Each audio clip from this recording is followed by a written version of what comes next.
So we have an update in this whole Dwight Howard, Amy Luciani situation where Dwight Howard's son has now spoken out about the allegations that Amy made and then the comments that his mother, Royce Reed, made. Let's check this out. Oh man. Hey,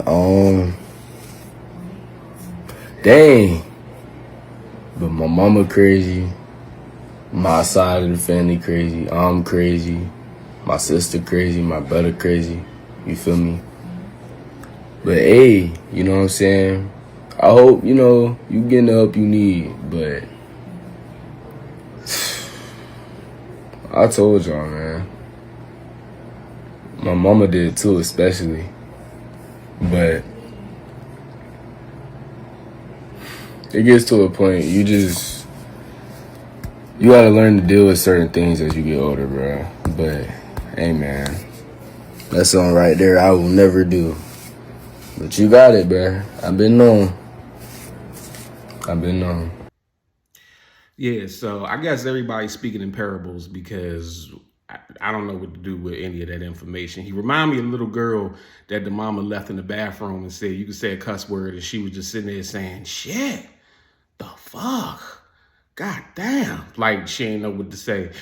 And I guess in certain situations, you just are speechless and you really don't know what to say. But this is beyond this. I'm like, bruh, what do you, I don't know if he's talking to Dwight when he's saying, I hope you get the help that you need. And, I don't know what the situation is with the actual family dynamic, who's cool with because, Amy is on camera saying that the children got taken by CPS, that her stepdaughter, and I think she said her stepson, if I'm not mistaken. Again, the only reason I'm even talking about this story in the first place is not because I care about family drama and all that. I really don't. I try to stay away from that stuff. But Shawty took a whole bump on camera. Let me not say that. She didn't take a bump on camera, but she poured it in her hand and then she rubbed both her hands up against her nostrils shortly after, as if some sort of force of coke habit. She didn't take a bump on camera, but she looks like she be taking bumps. I'm just saying, she had the whole stash in the damn car. Now, the comment section of this video was very disturbing because there's a lot of allegations being made, and I had to do my own personal research. So a lot of the allegations that's being made is that Braylon Howard has no place, no room to talk about this situation at all because he himself has allegations of child abuse on him while he was a kid. So allegedly, people are saying that either Dwight or somebody close to Dwight abused him when he was little, and then he turned around and abused another child. And even some of the rumors are saying that the child that he abused was Royce Reed's then boyfriend's son. I couldn't find any credible news to verify that. If y'all have it, please send it through. But the only thing I was able to verify is that, yes, he did, in fact, have a stay away order from younger children. I don't remember what age he was, but from younger children, even while he was a child, because of some sort of abuse that he allegedly did to a child. Now, it doesn't specify whether it was S abuse, whether it was physical. It doesn't say none of that. It just says it was S abuse and he was ordered to stay away from a child. And because his mother did not do that, she violated the court order. So she had to be arrested for a short period of time. That's the only thing I could find on this alleged thing that he did. Something to a child, courts got involved, said you gotta stay away from children. The mother didn't keep him away from children. And it's like, you're a child. How do you stay away from children if you're a child? You know what I'm saying? Like, I don't know how that even is supposed to work out, but this is just a real crazy situation. And we already started on it, with the video that Rick James posted yesterday, crying in the car. So we're gonna continue to monitor this.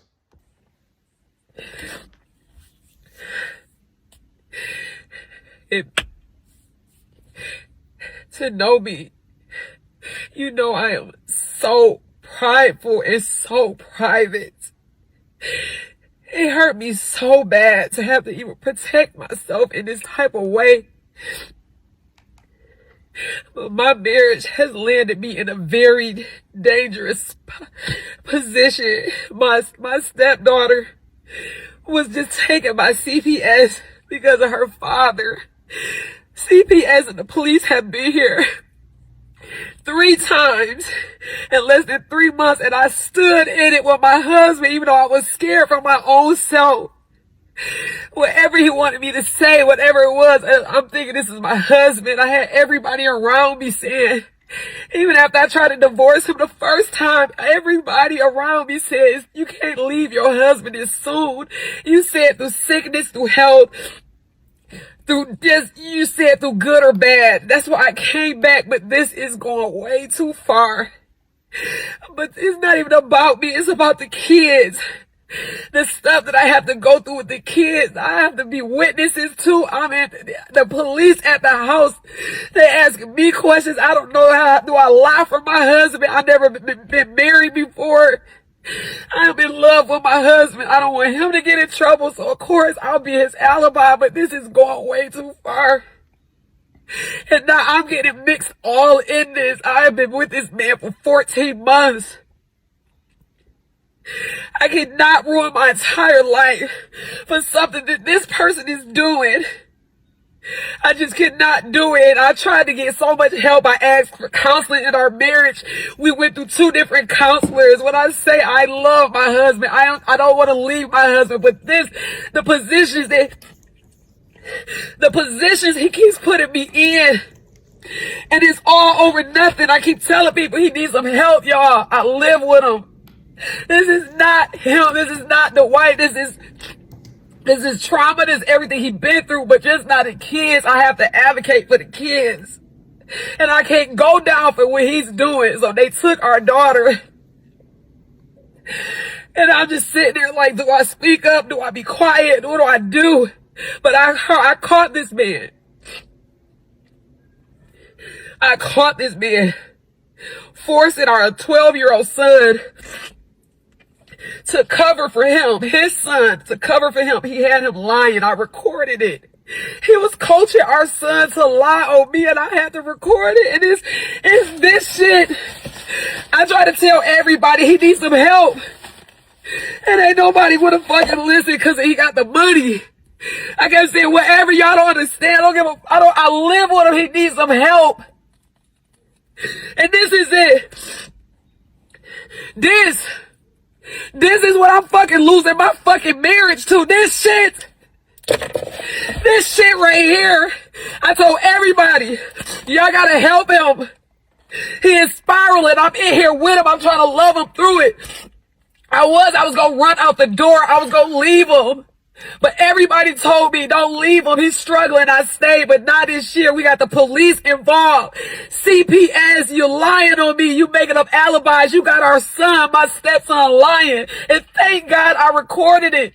And he innocent in this, but you said just to protect yourself, you would take anybody out, including me, and I can't let you do it no more. I don't want to share the dirty secrets. I don't want to go out like how everybody else did. Did she just take a bump of cocaine on camera?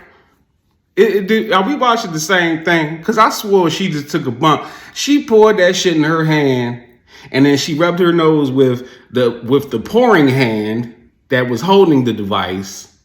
And we ain't see what she did with what she poured in her hand, but she rubbed her nose with her other hand in the same area where that was. So it looks like y'all was doing it together. That's what it looks like to me. You on camera, sitting in the car crying, red flag number 1, 2, and 3. Whenever I see videos of women sitting in their cars crying and all these waterworks and just this dramatic, oh my God. Yeah, I don't be buying that shit. I'm gonna be completely honest. I don't be buying that shit. Even if some of what she's saying is true, even if all of it is true, it's the show, it's the production, it's the dramatics that she's putting together to try to convince us that Dwight Howard is Bobby Brown. But what a lot of people don't realize is Bobby Brown did not make Whitney Houston like that. Whitney